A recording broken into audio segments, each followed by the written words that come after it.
વિનંતી સૌને કરવાની છે. થોડી ગુરુજી સાથે પણ ચર્ચા થયેલી. આજનું પ્રવચન આપણે માનીએ છીએ એટલું સરળ નહોતું.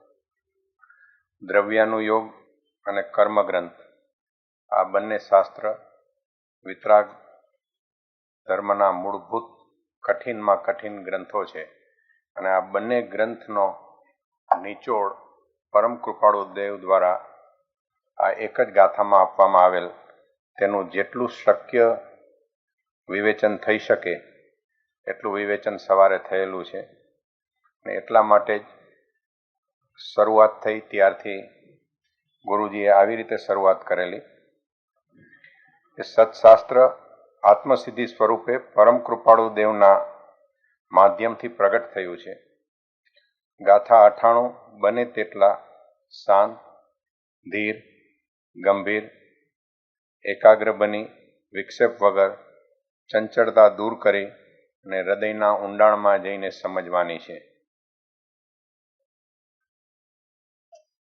મારી આપ સૌને વિનંતી છે કે આ પ્રવચન ઘરે જઈને પણ સૌ મનન કરશું તો આપણને મૂળભૂત પાયાના સિદ્ધાંતોનું ઘણું ક્લેરિફિકેશન થઈ શકશે અને સાધનાના માર્ગ ઉપર જવામાં આપણને ઘણી સરળતા થશે.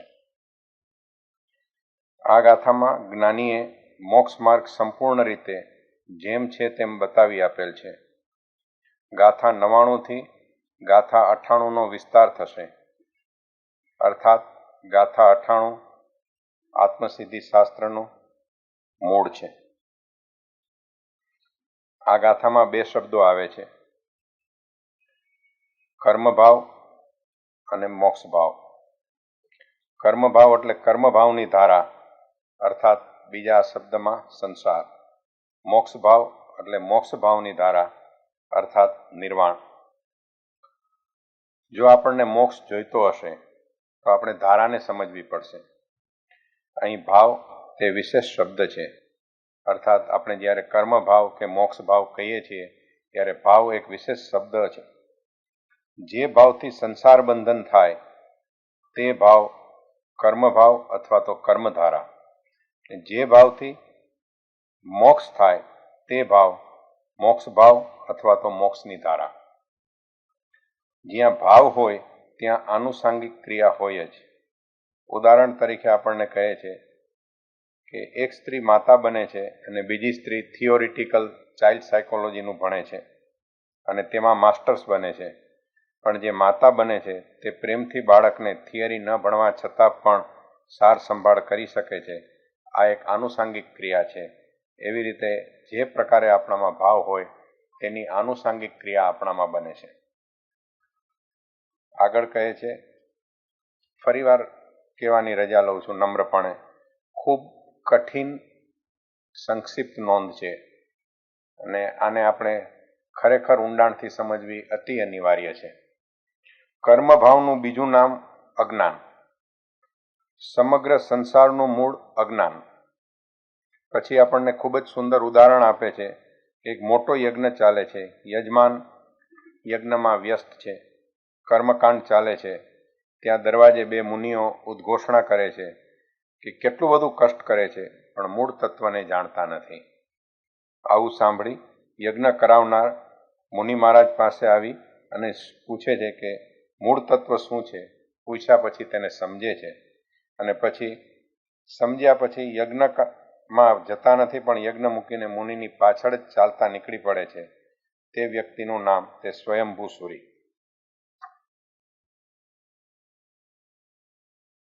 સમસ્યા અજ્ઞાનમાં છે. અજ્ઞાન કર્મભાવ છે અને કર્મભાવ અજ્ઞાનમાંથી આવે છે. આ કર્મભાવ જ જીવનું અજ્ઞાન છે અને મોક્ષભાવ તે જીવનો સ્વભાવ છે. મોહ, રાગ, આસક્તિથી રહિત થવું તેનું નામ ચારિત્ર છે. ક્ષોભથી રહિત થવું તેનું નામ ચારિત્ર છે. શુદ્ધ પરિણામ તે જ જ્ઞાન છે. આપણને સુંદર ઉદાહરણ આપે છે કે જેમ દૂધ ઘૂંટાઈ ઘૂંટાઈને બાસુંદી બને છે તેમ જ્ઞાન જ્યારે ઘૂંટાઈને ફાઇનલ અર્ક બને છે તેમાંથી ચારિત્ર બને છે. ફરી સ્પષ્ટતા કરે છે જ્ઞાન અને ચારિત્ર સાથે જ છે. જેમ જાણવું અને જીવવું સાથે છે, તે રીતે જ્ઞાન અને ચારિત્ર સાથે છે. અહીંથી ફરી થોડું કઠિન શરૂ થાય છે. આપણી પાસે કર્મોનું બેલેન્સ છે. આ બેલેન્સથી તેમાંથી પ્રત્યેક કર્મ દલિકોની ગોઠવણ થાય છે. શાસ્ત્રિક પરિભાષામાં તેને નિષેક કહેવાય છે. આ જથ્થો એક અવલિકા કાળમાં ભોગવી શકાય છે અથવા તો ભોગવાય. જ્યારે એ ઉદયમાં આવે છે ત્યારે આ જથ્થો સક્રિય થાય છે. આ જથ્થાના સક્રિય થવાથી આપણા ચૈતન્યમાં ખળભળાટ થાય છે અને ચૈતન્યની ધારા કર્મમાં ભળે, એટલે કે કર્મ વધતા ભાવ. કર્મ એટલે પૂતગલ અને ભાવ એટલે આત્મા કે ચૈતન્ય, એ બંને ભેગા થાય તેને કર્મભાવ કહેવામાં આવે છે. કર્મનો જળ તત્વમાં સમાવેશ થાય છે અને ભાવ ચેતનની પ્રક્રિયા છે. ભાવ ચેતનની પ્રક્રિયા હોવાથી આત્મામાં થતી ઘટના છે. કર્મ ઉદય વખતે આત્મામાં જે ઇફેક્ટ અથવા તો રિએક્શન આવે તેનું નામ તે આત્મામાંથી ઉઠતો ભાવ. આત્મા ઉદયમાં જોડાય તો આત્મામાં કંપન થાય, તે કર્મભાવ, અને તેનું નામ જ અજ્ઞાન અથવા તો મિથ્યાત્વ. સંસારને ચાલુ રાખવાની ક્રિયા કે પ્રક્રિયાનું કારણ આપણી અંદર જ રહેલું આ અજ્ઞાન અથવા મિથ્યાત્વ છે. કર્મ જળની પ્રક્રિયામાં ચૈતન્યની ધારા ભળે અર્થાત ભાવ ભળે એટલે સંસારનું નિર્માણ થાય છે. આનું નામ અજ્ઞાન અને આ જ સંસારનું મૂળ. આપણને આગળ ખૂબ જ સુંદર સિસ્ટમ આપે છે ગુરુજી. કહે છે સંસાર નથી જોઈતો ને તો અજ્ઞાન નથી જોઈતું, અને અજ્ઞાન ન જોતું હોય તો કર્મના સતત ઉદય વખતે ગાફેલ ન રહેવું અને કર્મ સાથે ચૈતન્યની ધારાની એકતા ન કરવી. કર્મના ઉદયના નિમિત્તથી આત્મામાં રાગ, દ્વેષ, મિથ્યાત્વ, ક્રોધ, માન, કસાયના ભાવોથી જે કંપન થાય છે તેને અજ્ઞાન કહેવાય છે. અજ્ઞાનની વ્યાખ્યા આપણને અલગ અલગ પ્રકારથી ઘણા દ્રષ્ટિકોણથી સમજાવવામાં આવી છે. આજે ફરી કહે છે કે કર્મ ભાવ અજ્ઞાન છે અને સંસારનું મૂળ છે. પછી બીજો શબ્દ આવે છે મોક્ષ ભાવ. મોક્ષ ભાવ એટલે નિજવાસ. નિજ એટલે પોતાનું ઘર. આત્માનું મોક્ષ સ્વરૂપ, શુદ્ધ સ્વરૂપ કે મૂળ સ્વરૂપ સિદ્ધ છે અને તે પરદ્રવ્યથી ભિન્ન છે. નિશ્ચય નહીંથી શ્રદ્ધાપૂર્વક સમજી જાણી અને ઉદયમાં આવતા કર્મો અને સંયોગોથી પોતે ભિન્ન છે તેવો અનુભવ પ્રત્યેક ક્ષણે કરવો, તેનું નામ તે શુદ્ધ આત્મભાવની સાધના.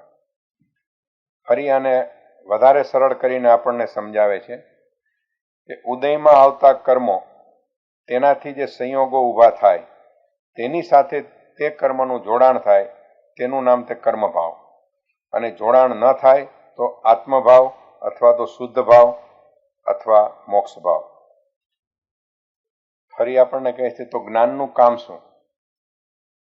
શુદ્ધ સ્વરૂપ સાથે આત્મભાવની એકતા કરવી તે જ્ઞાનનું કામ. પ્રત્યેક ક્ષણે પોતાની ચેતનાને આત્મા સાથે જોડવી તે જ્ઞાનનું કામ. હળવી પણ બહુ માર્મિક ટકોર આપણને કરે છે કે શાસ્ત્ર વાંચન બહુ કામમાં નહીં આવે, માત્ર જ્ઞાન જ કામમાં આવશે. ફરીને રિપીટ કરાવે છે, કર્મના ઉદયના કાળમાં સંયોગો ઉત્પન્ન થાય અને તે સંયોગો સાથે ભળે તેમાં ચેતનાનું જોડાઈ જવું, તેનું નામ તે ઊંડો અંધકાર. ભૂલ અજ્ઞાનમાંથી જ થાય છે. અજ્ઞાનમાં મોહ, ક્ષોભ, વિકલ્પો, વ્યાકુળતા, મૂંઝવણ, દ્વંદ્વ ઇત્યાદિ થાય. આ થવાથી પરદ્રવ્યમાં પરમ એકતા થવાથી પદાર્થો વિપરીત જણાય, મિથ્યા જણાય, ને તેના પરિણામે જે કંપન આત્મભાવમાં થાય છે તે કંપનને પરમ કૃપાળુ દેવ અથવા વિતરાગ પરમાત્મા, જ્ઞાની પરમાત્મા રાગ અને દ્વેષ કહે છે. અંધકાર દૂર કરવાનો ઉપાય એકમાત્ર જ્ઞાન પ્રકાશનું કિરણ. આને સમ્યક જ્ઞાન કહેવામાં આવે છે, અને આ સમ્યક જ્ઞાનથી શું થાય તેની પણ આપણને સમજ આપે છે. સમ્યક જ્ઞાનથી હું શુદ્ધ આત્મા છું તેવો અનુભવ થશે. દેહાત્મ બુદ્ધિ ટળશે. દેહ અને આત્મા જુદા છે તે ભાષાંતરમાં નહીં પણ અનુભવમાં આવવું જોઈએ. તમે છૂટા પડો છો, કારણ કે તમે જુદા હતા એટલે છૂટા પડો છો, કોઈ તમને છૂટું પાડતું નથી. તેમ દેહ અને આત્મા જુદા જ છે, તેથી તેનો વિયોગ નિશ્ચિત છે. સમ્યક જ્ઞાનથી આગળ જતા આપણને રાગાદી ભાવ સાથે એકતા બુદ્ધિ ટળશે. રાગના દ્રષ્ટા બનવું તે જ કામ સમ્યક જ્ઞાન દ્વારા થશે. રાગની ઉઠતી ધારાને આત્મભાવ સાથે ચોંટવા નહીં દેવાનું કામ પણ સમ્યક જ્ઞાન કરશે. રાગધારા કર્મધારામાંથી જ આવશે. સમ્યક જ્ઞાનથી રાગધારામાં આત્મા જોડાતો નથી અને પ્રક્રિયા કર્મબંધની અહીં બંધ થશે અને આ જ મોક્ષનો ઉપાય અથવા તો સાધના છે. આવી ઘટના વખતે સ્વરૂપમાં સ્થિર ન થતા રાગાદી ભાવમાં જ્યારે જીવ અથવા આત્મા જોડાઈ જાય છે ત્યારે સંસાર બને છે. કર્મભાવ સાથે જોડાયેલ ધારા તોડવી તેનું નામ તે સાધકની સાધના. ફરી આપણને ખૂબ જ ગંભીર, માર્મિક પણ સચોટ અને સરળ વાત પરમ પૂજ્ય ગુરુજી કહે છે. મોક્ષ જોઈએ છે ને, તો મોક્ષ માટે બધું જ ભૂલી જાઓ, જેવું કે સ્થળ, કાળ, જાતિ, વેશ, ગચ્છ, મત, તમારી કલ્પના, કુળ ઇત્યાદિ સર્વ ભૂલી જાઓ. કારણ કે મોક્ષનો અનુભવ આ દેહમાં જ થશે. જે સાધકને અનુભૂતિ કરવી છે તેણે ધારા તોડવી પડશે. ધારા એટલે અહીં કર્મની ધારા.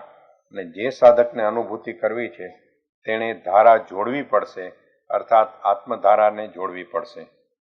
તુકારામજીનું ઉદાહરણ આપીને કહે છે કે તુકારામજી કૃષ્ણ ભગવાનને કહે છે કે હે કૃષ્ણ, કોણ સંગ તોડું અને કોણ સંગ જોડું? દેવકણજી મહારાજ કહે છે કે પ્રીતિ અનંત પર થકી. અહીં પર શબ્દનો અર્થ થાય છે પૂતગલ અને તેના અનંત પ્રકાર છે. સમગ્ર જગતના તમામ ભૌતિક પદાર્થોને એક જ શબ્દમાં આવરી લેવા હોય તો તે માટેનો શબ્દ છે પૂતગલ. અને જ્યારે પૂતગલ સાથે ધારા જોડાઈને પ્રીતિ કરે છે, પ્રેમ કરે છે, સ્નેહ કરે છે, ત્યારે જ કર્મબંધ થાય છે. સમગ્ર લડાઈ કર્મબંધ થયા પછી ધન, સત્તા, રૂપ, સૌંદર્ય વગેરે પૂતગલને માટે જ થાય છે. પર પદાર્થ પૂતગલની પ્રીતિ કઈ રીતે તોડી શકાય? તેના માટે આપણને કહે છે કે વૈરાગ્ય, તપ, સાધના, ઉપાસના, ઉપસમપણો વગેરેથી પર પદાર્થ પૂતગલની પ્રીતિ તોડી શકાશે. પૂતગલ સાથેનો અનંત પ્રેમ આપણે તોડવો જ પડશે. આપણને સૌને ખૂબ અસર કરી જાય એવું એક ઉદાહરણ આપે છે કે આપણી પાસે 2 પ્લગ છે અને એક જ પિન છે. પિન પૂતગલની પ્લગમાંથી કાઢી અને ચેતનાની પ્લગમાં નાખવાની છે, પણ આપણે આપણી પિન પૂતગલના પ્લગમાંથી કાઢવી નથી અને મોક્ષ જોઈએ છીએ એવી વાત કરીએ છીએ. આનું કારણ શું? કહે છે કે અજ્ઞાન દશામાં જ સંસારની આ ઘટના ઘટે છે. અજ્ઞાન અવસ્થામાં પોતે પોતાને નહીં પણ પરદ્રવ્યમાં પોતાપણું માને છે. પરદ્રવ્યમાં પોતાપણું માન્યા પછી પરદ્રવ્યમાં ઘાત ઘડે છે અને ફરી સંસાર ઊભો કરે છે. આ થવાનું કારણ પણ અજ્ઞાન. અહીં આપણે જોઈએ તો અજ્ઞાનની અલગ અલગ દ્રષ્ટિકોણથી લગભગ 7 વ્યાખ્યાઓ આજ સવારના પ્રવચનમાં આવી છે. સંસાર અને અજ્ઞાનનું કારણ વિકાર, વિભાવ, ભય, ભ્રમણા, મિથ્યાત્વ, અજ્ઞાન, ક્લેશ, કસાય અને આપણી અંદર ઉઠતા શુભાશુભ, રાગ, દ્વેષાદી ભાવ. અંતમાં કહે છે કે કર્મભાવ સ્વતંત્ર છે. આ સ્વતંત્ર કર્મભાવની અંદર આપણે ભૂલથી એન્ટ્રી કરેલ છે, એ નો એન્ટ્રીનો રસ્તો છે. પણ ભૂલથી થયેલ એન્ટ્રી આપણી નથી એ આપણને ત્યાર પછી ખબર પડે છે, પણ આપણે ભૂલને સાચી ઠેરવવા તે નો એન્ટ્રીના રસ્તામાં જ આગળ વધતા જઈએ છીએ. સરળ ઉદાહરણ આપે છે કે આપણે દિલ દઈ બેસીએ છીએ એને, અને પછી નો એન્ટ્રીથી પરત થવાનું છે તે આપણે ભૂલી જઈએ છીએ. આ ભૂલથી મોક્ષ ભાવ જે પોતાનું ઘર છે તે ભૂલાઈ જાય છે. આનંદગંજી મહારાજનું સ્તવનનું ઉદાહરણ આપીને કહે છે કે જે ભાવથી કે ધારાથી મોક્ષ મળે તે ભાવ, તેનું નામ તે મોક્ષ ભાવ. જ્યાં મોક્ષ ભાવ છે ત્યાં જ જ્ઞાન છે. કર્મભાવનો સંબંધ પૂતગલ ધારા સાથે છે. અંતમાં ઉદાહરણ આપે છે તે પણ આનંદગંજી મહારાજનું જ સ્તવનનું આપે છે. કહે છે ચેતના કે આત્મધારા ચૈતન્ય સ્વામીને કહે છે કે હે સ્વામી, તમે કુમતીને ત્યાં ગયા છો, પરત આવો. તમે સ્વઘરમાં નિજ ઘરમાં પાછા આવો. હું તમારી સાથે નહીં લડું, આપણું નિજ ઘર તે મોક્ષ ભાવ છે, નિજ ભાવ છે, આપણો સ્વભાવ છે. સમતા અને સમાધિ તે આપણું ઘર છે. આ સાથે આજ સવારનું પ્રવચન ક્રમાંક 3 પૂરું થાય છે. તારીખ 12/6/2007 મંગળવાર, સમય બપોરના 4:30 કલાકે, સત્ર ક્રમાંક 12, પ્રવચન ક્રમાંક 4. સત્યશાસ્ત્ર આત્મા સિદ્ધિ શાસ્ત્ર પરમ કૃપાળુ દેવ દ્વારા પ્રગટ થયું. ગાથા 98. કર્મ ભાવ જ્ઞાન છે, મોક્ષ ભાવ નિજવાસ, અંધકાર અજ્ઞાન સમ, નાસે જ્ઞાન પ્રકાશ. આ ગાથામાં જ્ઞાની પુરુષે સંપૂર્ણ મોક્ષનો માર્ગ સ્પષ્ટપણે બતાવ્યો. હવે પછીની ગાથાઓમાં આ ગાથાનો વિસ્તાર છે. આમાં રહેલો સિદ્ધાંત એનો વિસ્તાર છે. વિસ્તારને સમજવા માટે મૂળને સમજવું પડશે.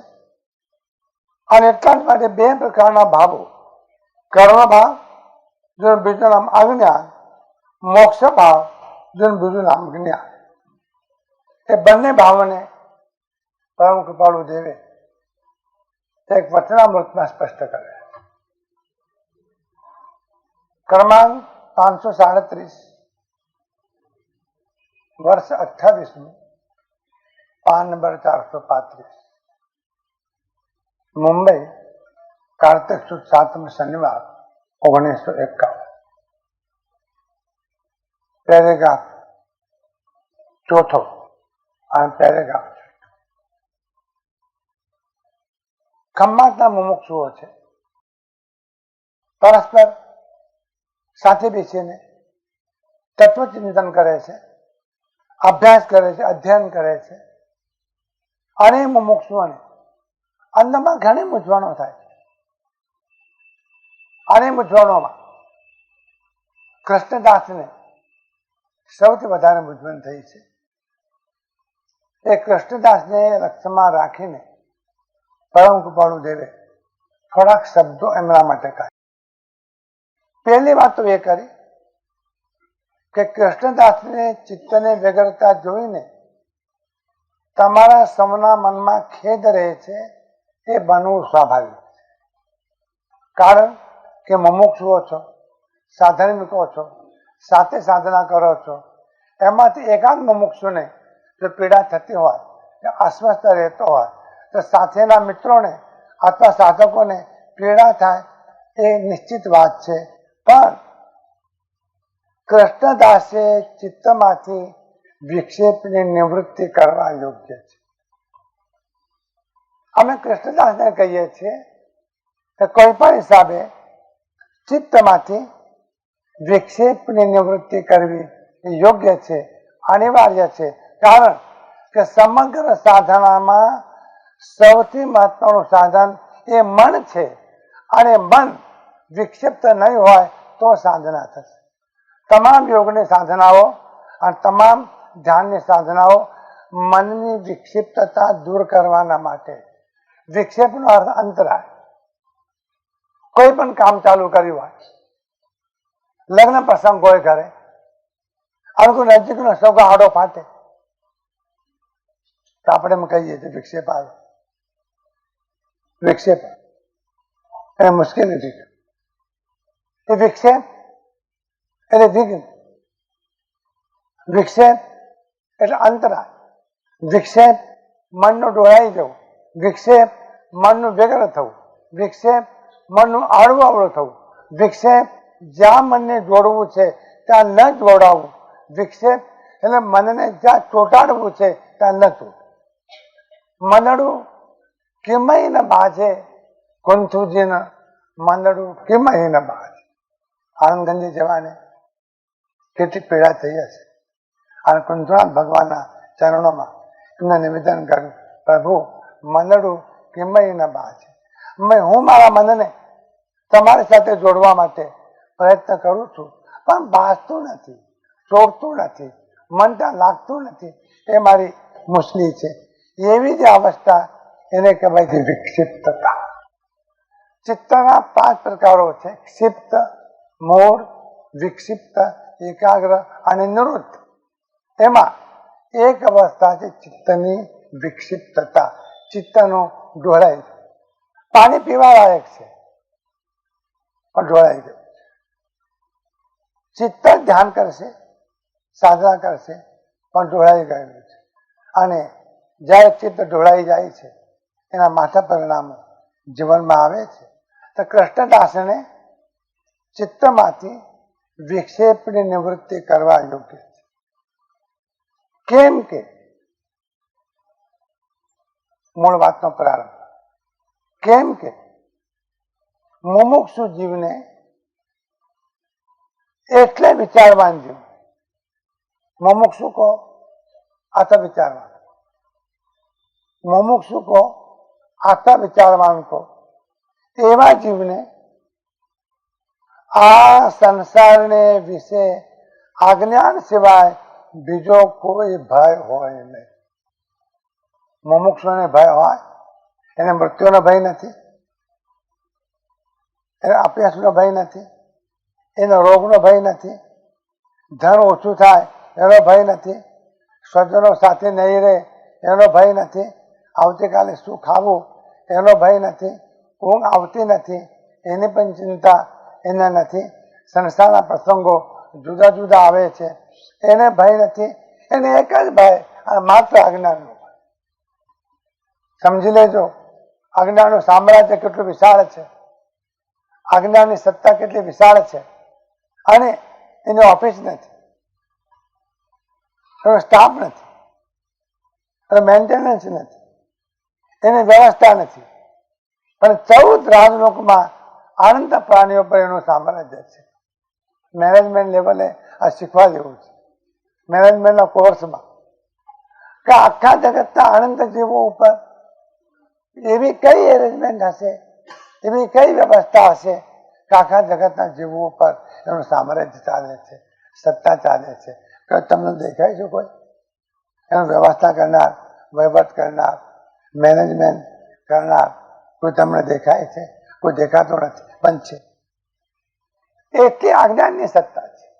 અને જગતના અનંત જીવોને અનંત કાળથી સંસારમાં રોકી રાખ્યા હોય તો સાહેબ એકમાત્ર અજ્ઞાનને રોકી રાખ્યા. એટલા માટે ઉપમિતિ ભાવ પ્રપંચ કથામાં સિદ્ધર્ષિ ગણી એમ કહે છે, એ જીવને ભલામણ કરે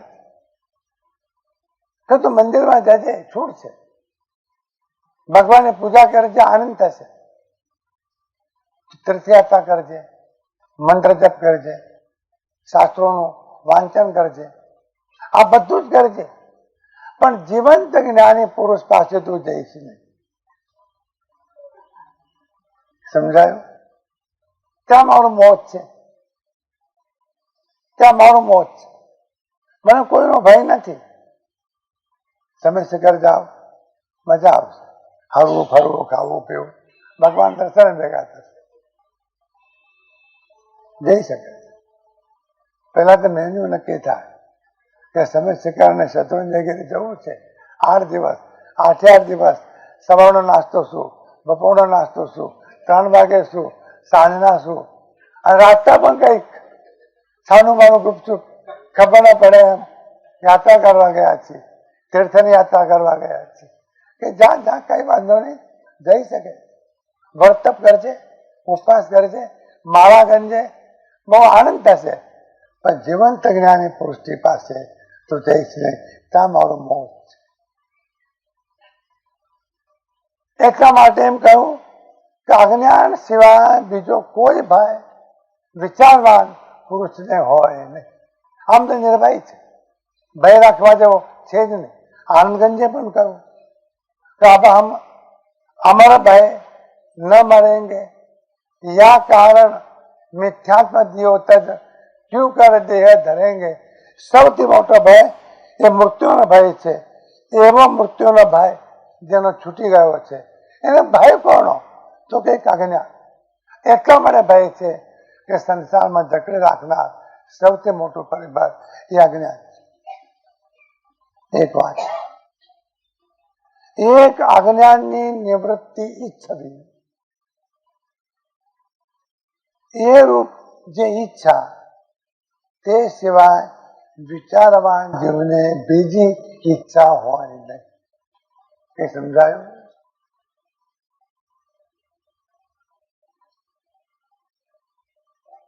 કેટલી વખત આ વચનામૃત વાંચી ગયા, આજે વાંચવું નથી, ડૂબવું છે. મુમુક્ષુ જીવને કોઈ ઈચ્છા હોય, સમજી લો, મુમુક્ષુને કોઈ ઈચ્છા હોય નહીં, ભૌતિક ઈચ્છા હોય નહીં, એટલે કામના હોય નહીં, જગતના પદાર્થોની ઈચ્છા હોય નહીં, દુઃખ ના આવે એ પણ ઈચ્છા ન હોય, અને સુખ મળે એ પણ ઈચ્છા ન હોય. એટલે વ્યક્તિની, વસ્તુની, પદાર્થની, સંયોગોની, અનુકૂળતાની, પ્રતિકૂળતાની કોઈ પણ ઈચ્છા મુમુક્ષુ જીવમાં હોય નહીં. કેમ ઓળખો મુમુક્ષુને? બરા બાપુ જયારે બોલે છે ત્યારે મુમુક્ષુ ભાઈ બહેનો એવું બોલે છે. મતલબ એ થયો કે આ મુમુક્ષુ ભાઈ બહેનો એટલે જેમને બીજો કોઈ ઈચ્છા નથી એવા ભાઈ બહેનો, જેમને બીજું કોઈ ઈચ્છા નથી એવા ભાઈ બહેનો. એ સિવાયની વિચારવાન જીવને બીજી ઈચ્છા હોય, એક જ ઈચ્છા હોય, અજ્ઞાનની નિવૃત્તિ થવી, તે અજ્ઞાનથી મુક્ત બનવું છે. અને ત્રીજી વાત, પૂર્વ કર્મના બળે તેવો કોઈ ઉદય હોય, કદાચ પૂર્વ કર્મના બળથી ગ્રસ્ત જીવનમાં હોય, લેવડ દેવડ કરતો હોય, માલ લેતો હોય, વેચતો હોય, કુટુંબ પરિવાર હોય, સંચાલન કરતો હોય, વ્યવહાર હોય, તો પણ વિચારવાના ચિત્તમાં આ સંસાર કારાગ્રહ છે એવી સમજણ ધરો. કારાગ્રહ એટલે જેલ, કારાગ્રહ એટલે જેલ. તમે તો રહો છો મહેલ, તમારે ત્યાં મહેલ છે. ન્યાય પુરુષ કહે છે કે સંસાર કારાગ્રહ. તમે બતાવો છો જોયો? અમુક મકાન, આવો મકાન ભાગે જ તેમાંથી નાની એમ કે આના જેવી બીજું કોઈ જેલ નથી. એ તમને ગમે? ધનરાજી કહે છે કે માં સંસારમાં નથી, એટલા મને લઈ લેવાય કે પોપટ સોનાના પાંજરામાં છે, રાણીને પ્રિય છે, અને એની સેવામાં 10-20 નોકરો છે, શેર તુરા ફળ એને મળે છે, રતનના કચોલામાં તેને ભોજન આપવામાં આવે છે. એવો પોપટ પાંજરામાં હોય છે, પણ નજર આકાશ તરફ જાય, અને જ્યારે આકાશમાં પોતાના જ્ઞાતિબંધુઓ એટલે કે પોપટો જ્યારે ઉડતા હોય ત્યારે આને એમ થાય છે કે આ પાંજરું ક્યારે ઉઘડે અને હું ક્યારે બહાર નીકળું અને ક્યારે આકાશમાં ઉડું. એમાં જે મજા છે, એમાં જે આનંદ છે, એ મુક્ત ઉડ્ડયનમાં જે આનંદ છે, એ આનંદ પાંજરામાં નથી. ભલે આ પાંજરું સોનાનું છે, ભલે આ પાંજરું રત્નોથી મળેલું છે, ભલે આ પાંજરામાં રત્ન કચોલા છે, ભલે આ પાંજરામાં રહેનાર પોપટ મહારાણીને પ્રિય છે, ભલે આ પાંજરામાં 6 ઋતુઓના ફળ મળે છે, પણ આ પાંજરું છે, આ બંધન છે, પોપટને ગમતું નથી. ધન્યવાદ તમને ઘટે છે કે તમને ગમે છે, પોપટને ગમતું નથી એ વાત જુદી છે, આપણને તો ગમે. રત્ન જડે તો કો પિંજરો રે માતા, તે સુડો જાને બંધ, કરણી તો જૈસી આપકી રે માતા, કુન બેટા કુન બાપ, જનની હું લેવું સંયમ. સંસારથી વિરક્તિ આવી છે. આ સંસાર ચક્રવર્તી હોય, 6 ખંડોનો માલિક હોય, તો પણ જ્યારે એને એમ લાગે છે કે સમગ્ર સંસાર એક કારાગ્રહ છે, એક જેલ છે, એમાં હું અટવાઈ ગયો છું, પણ આપણને જેલ સજી ગઈ છે, કોઠે પડી ગઈ છે, આપણને ગમે છે. મેં એક વખત કહ્યું હતું અહીંયા કે ફ્રાન્સમાં ક્રાંતિ થઈ એટલે ક્રાંતિવીરો એમણે સત્તા મેળવી દીધી એમણે પહેલું કામ કર્યું કે જેલમાં જેટલા કેદીઓ હતા એ બધાને મુક્તિ આપી દીધી. આપણે માયાવતી બેને પણ એ કામ કર્યું છે. 4 રાજાને છોડી મૂક્યા છે. ભગવાન જાણે કેમ છોડી મૂક્યા તો એમને ખબર, પણ છોડી મૂક્યા. અને આ જેલમાં રહેલા કેદીઓ પાસે આ પહોંચ્યા છે. અને અમે વધામણી આપીએ છીએ, સારા સમાચાર આપીએ છીએ, તમને જેલમાંથી બહાર કાઢવા છે, તમે નીકળો. પેલા હાથ જોડીને કહે છે, અમને પીડામાં ન નાખો, અમને રહેવા દો. અહીંયા અમને સલામતી છે, અહીંયા અમને નિશ્ચિંતતા છે. ભલે જેલ તો જેલ, પણ કશી ઉપાધિ નથી. અમને બહાર તમે લઈને જશો. એમને જેલ સદી ગઈ છે થોડાક વર્ષો માટેની, અને આપણને જેલ સદી ગઈ છે આનંદકાળ માટે. આખો સંસાર કારક જ્ઞાની સંસારને જોવે છે ત્યારે કારાગૃહના સ્વરૂપમાં જોવે છે, જેલના સ્વરૂપમાં જોવે છે. અને સમસ્ત લોક દુઃખે કરીને આર થશે. જગતમાં જોજો તમે, ચારે તરફ દુઃખથી પીડાતા લોકો તમને જોવા મળશે. એ હસે છે ખરા, બોલે છે ખરા, એમ પણ કહે છે લીલા લહેર છે, પણ એ પણ મનમાં કહે છે અંદર કાળો કેર પણ છે. એ પણ કહે છે કે મુજબન છે, તો ભયાકુળ છે. અને રાગ અને દ્વેષના પ્રાપ્ત ફળથી આ સંસાર આખો ભળી રહ્યો. સ્કંદક કારણે ભગવાન મહાવીર કહે છે, એ સ્કંદક યુવાન હતા, 20 વર્ષની ઉંમરના હતા, રાજકુમાર હતા. સેંકડો સ્ત્રીઓ એમના મહેલમાં હતી, સંપત્તિ હતી, સત્તા હતી, વૈભવ હતો. અને સ્કંદક ભગવાન મહાવીરને વંદન કરવા આવ્યા છે.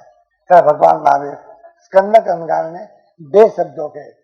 એ સ્કંદક આલિપ્તો ન ભંતેલો એ પલિપ્તો ન ભંતેલો. આ સમગ્ર સંસાર આધિ વ્યાધિ ઉપાધિના તાપથી સળગી રહ્યો છે.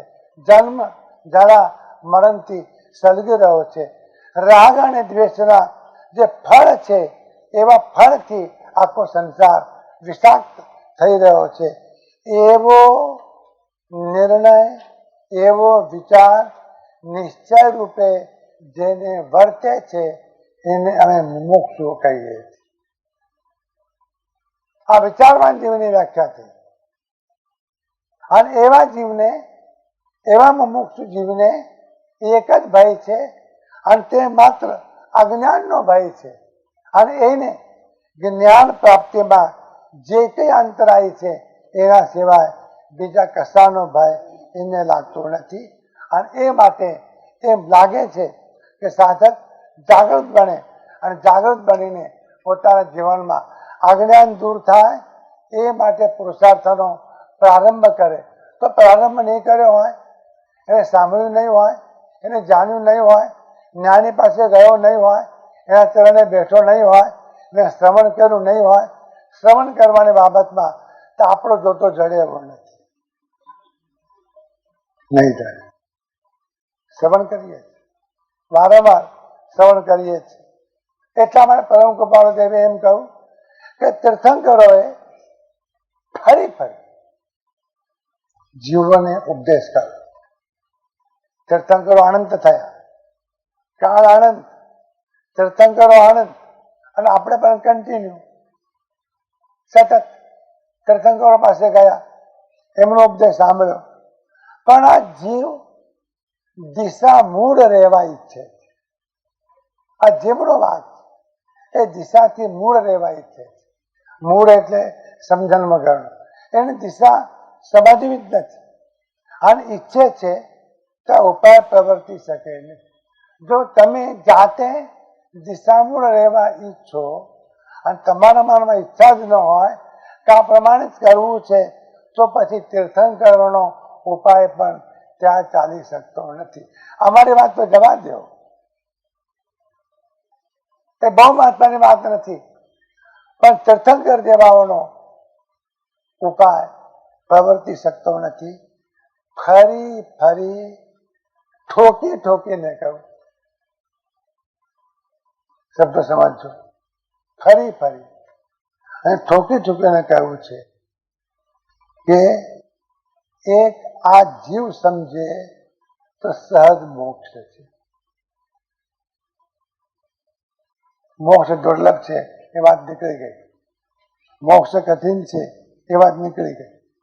પણ એક વાત જરૂર આવી કે એક આ જીવ સમજે તો સહજ મોક્ષ છે, નહીં તો અનંત ઉપાય પણ મોક્ષ નથી. સમજવું પડશે. સમજે તો મોક્ષ, સમજ પીછે સબ સેલ હૈ, અને બિનો સમજે મુશ્કેલ. તેમ પૂછે છે કે સમજવું આટલું કઠિન નથી? તો કે છે કે ના, સમજવું કઈ વિકટ નથી, સમજવું કઈ વિકટ નથી. કારણ જીવનું જે સહજ સ્વરૂપ છે તે જ માત્ર સમજવું છે ને. આ સમજવું એ શું સમજવાનું છે? બીજું કઈ સમજવાનું નથી. જીવનું જે સહજ સ્વરૂપ છે એ સમજવાનું છે ને. અને તે કઈ બીજા સ્વરૂપની વાત નથી. આ જ્યારે વાત કરીએ છીએ એ કોઈ બીજા સ્વરૂપની વાત નથી કે એ વખતે છુપાઈ રાખે અથવા ન જણાવે અને સમજવાનું ન બને. અને બીજું કે પોતાથી પોતે ગુપ્ત કેવી રીતે રહી શકે? જેને સમજવાનું છે એ પોતે છે, અને પોતાથી પોતે ગુપ્ત કેવી રીતે રહી શકે? તો આ થયું શું ત્યારે? જો આટલી વાત સ્પષ્ટ છે, સહજ મોક્ષ મળે એમ છે, સમજણ થાય એવી છે, આટલી વાત સરળ જો હોય તો મુશ્કેલી ક્યાં આવી થઈ? વાંધો ક્યાં પડ્યો? ગૂંચવાડો ક્યાં છે? What is the problem? હા, પ્રોબ્લેમ ક્યાં છે? કે એક વાત, સ્વપ્ન દશામાં જેમ ન બનવા યોગ્ય એવું પોતાનું મૃત્યુ પણ જીવ જુએ. સ્વપ્ન દશા, સ્વપ્નમાં તો ઘણું બધું આવે. ભૂખ લાગી હોય તો ગરમા ગરમ સુખડી હું ખાઉં છું એમ સપનમાં આવે. આંખ ઉઘડે ત્યારે ખબર પડે બેડરૂમમાં પડ્યા છે, આ ક્યાં રસોડું છે, ત્યાં સુખડી થાય. સપનામાં એમ પણ આવે કે લાખો રૂપિયા મળ્યા છે. સપનામાં એમ પણ આવે કે મુંબઈના વડા પંતપ્રધાન હું થઈ ગયો છું, એમ પણ આવે. આ સપનામાં એમ પણ આવે કે ચપ્પણું લઈને ભીખ માગી રહ્યો છું. આ સપનામાં એમ પણ આવે મારું મૃત્યુ પણ થયું છે. છતાં તેમ અજ્ઞાન દશારૂપ સ્વપ્ન અવસ્થામાં જીવ પોતાને નહીં, પણ પોતાના નહીં, વિશ્વાસો નહીં, પોતાને નહીં. આમ તો મેં સમજવું જોઈતું તો પોતે, પણ પોતાને નહીં, પણ પોતાના નહીં એવા બીજા દ્રવ્યને વિશે પોતાપણું માને. શાંતિથી કહી રહ્યો, પોતાને નહીં. આપણે બાકાત કોને કર્યો? પોતાને. પણ પોતાના નહીં. આ વાત આપણે એટલા મને લઈ ગયા કે તમારા ઘરે કોઈ પૂછે આ કોનું છે, તમે શું કહે?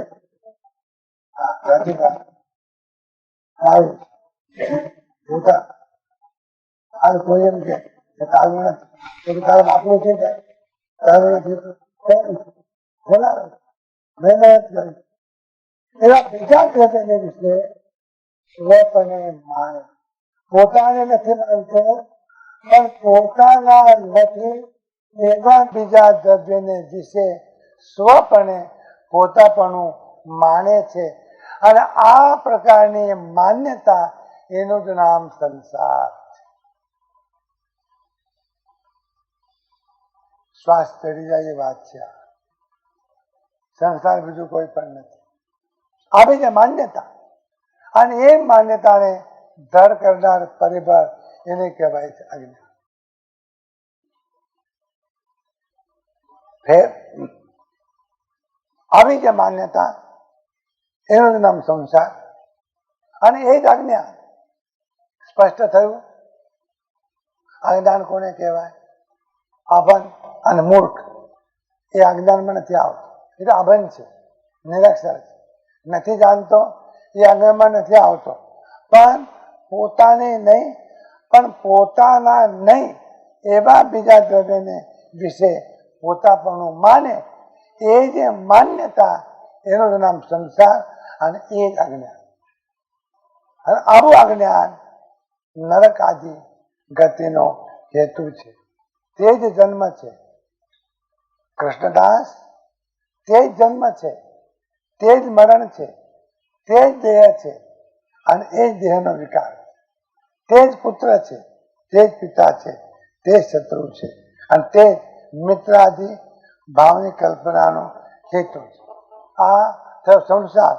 અને તેની નિવૃત્તિ જો થઈ જાય, આ માન્યતાની નિવૃત્તિ થઈ જાય, પોતાપણાની માન્યતાની નિવૃત્તિ થઈ જાય, ત્યાં તે ક્ષણે તત્ક્ષણ સહજ મોક્ષ છે.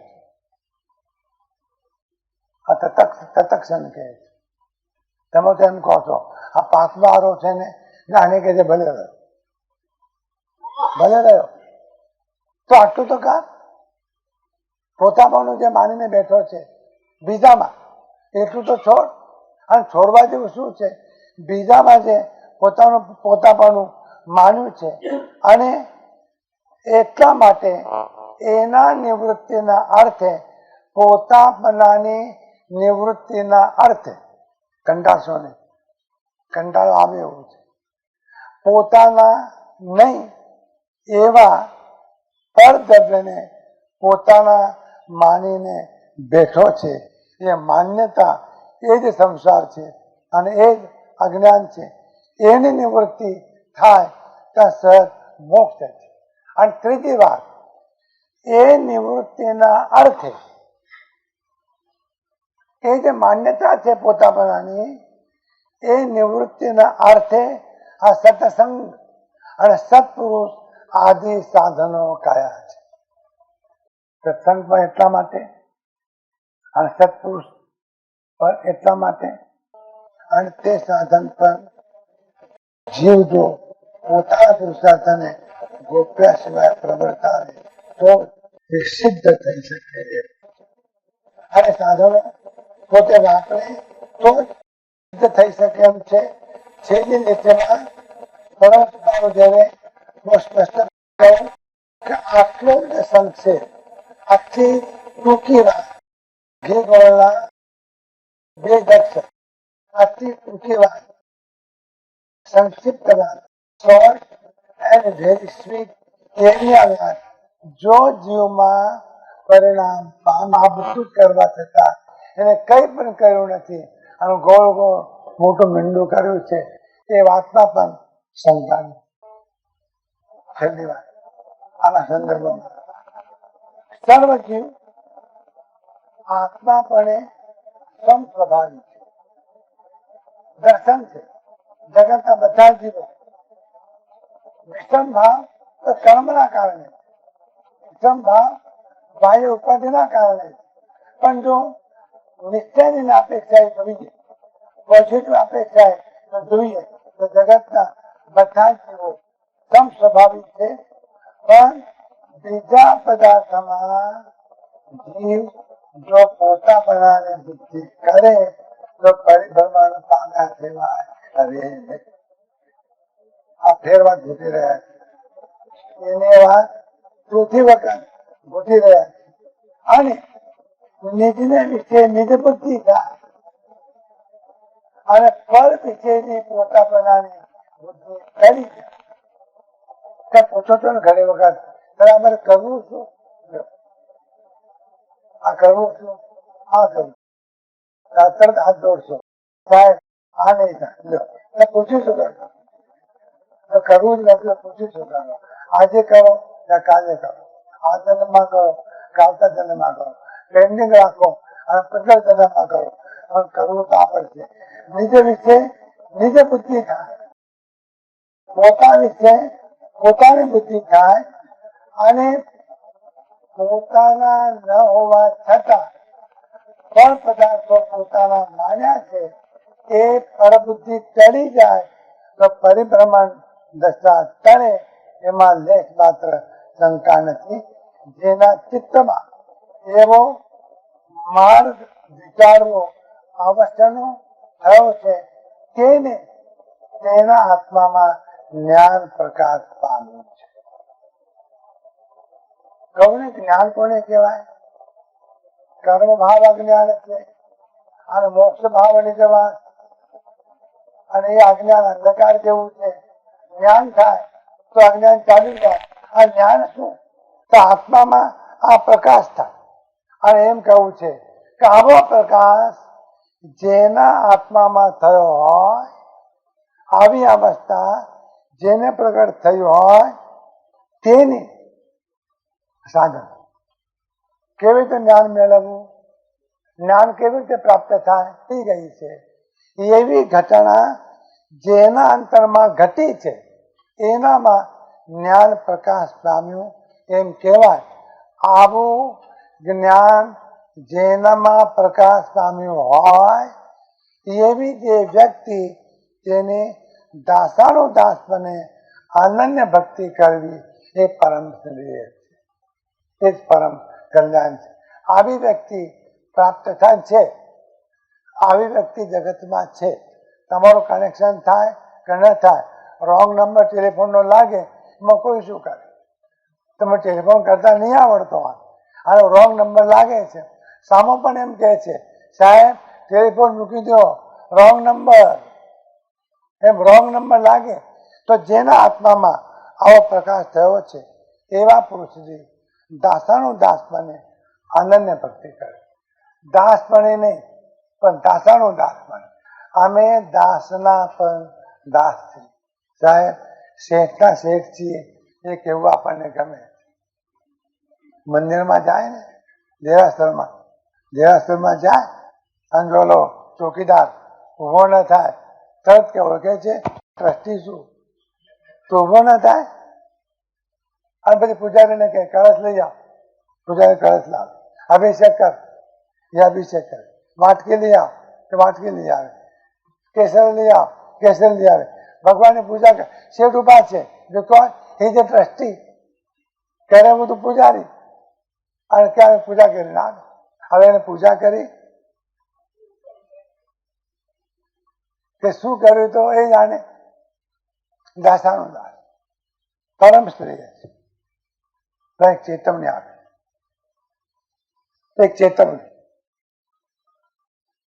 આને તે દાસાનો દાસ ભક્તિમાનની ભક્તિ પ્રાપ્ત થયે જેમાં કોઈ વિષમતા આવતી.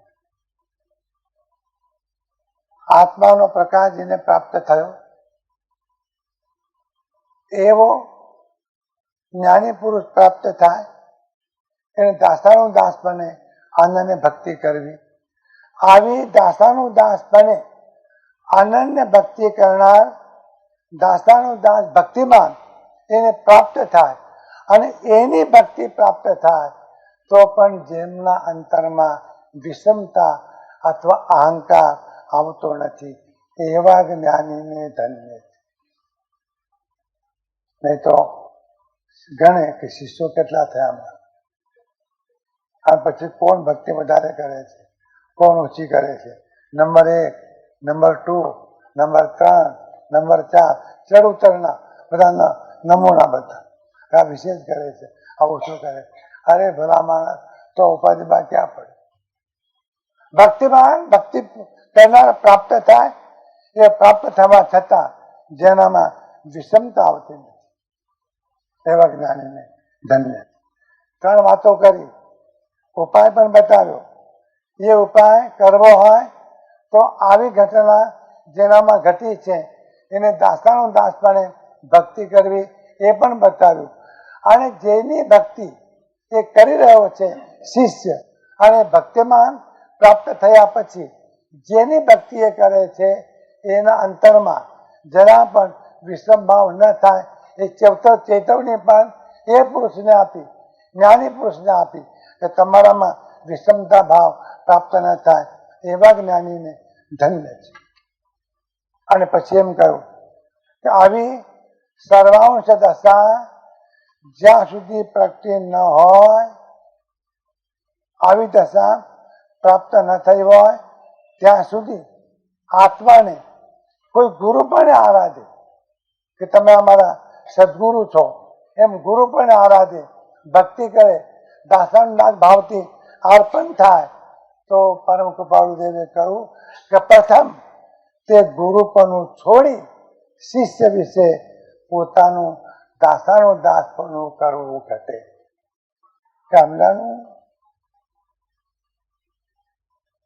આવી સર્વાંગ દશા પ્રાપ્ત ન થઈ હોય ત્યાં સુધી પોતાને કોઈ ગુરુ પણ આરાધે કે તમે અમારા સદગુરુ છો, તમે પણ ઉપકારી છો એવો ભાવ કરે, પણ પોતામાં વિષમ ભાવ થતો જો હોય તો એવા ગુરુએ ગુરુપણું છોડીને શિષ્ય વિશે દાસાનું દાસપણું કરવું ઘટે, જેથી એનામાં અહંકાર ઊભો ન થાય. અને એવો અહંકાર ઊભો ન થાય તો ઓલાને થવાનું હશે એ થશે, પણ ગુરુની દશા બેસી જશે. શિષ્યનું થવાનું હશે એ થશે. માટે ગુરુને પણ કહ્યું કે શિષ્યનું દાસાનું દાસપણું આવે. શા માટે કહું? જ્ઞાન પ્રાપ્તિમાં સૌથી મોટો અવરોધ કોઈ પણ જો હોય તો અહંકાર છે. એવો અહંકાર ગાળવાના માટે આ શ્રેષ્ઠતમ ઉપાય મહાપુરુષે બતાવ્યો છે. 98મી ગાથાની પ્રસ્તાવના પૂરી થઈ અને પ્રસ્તાવનામાં એવું જોવામાં આવ્યું કે આ પ્રકારે અજ્ઞાન એ સૌથી મોટો દોષ છે. એ અજ્ઞાન જ્ઞાન દ્વારા દૂર કરવાનું છે.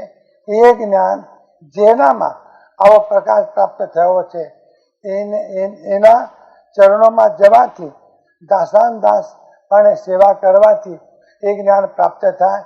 પણ દાસાનું દાસ પણ સેવા કરનાર ભક્ત પ્રાપ્ત થયો હોય કે શિષ્ય પ્રાપ્ત થયો હોય, પણ ગુરુદેવમાં વિષમતા ભાવ થાય નહીં.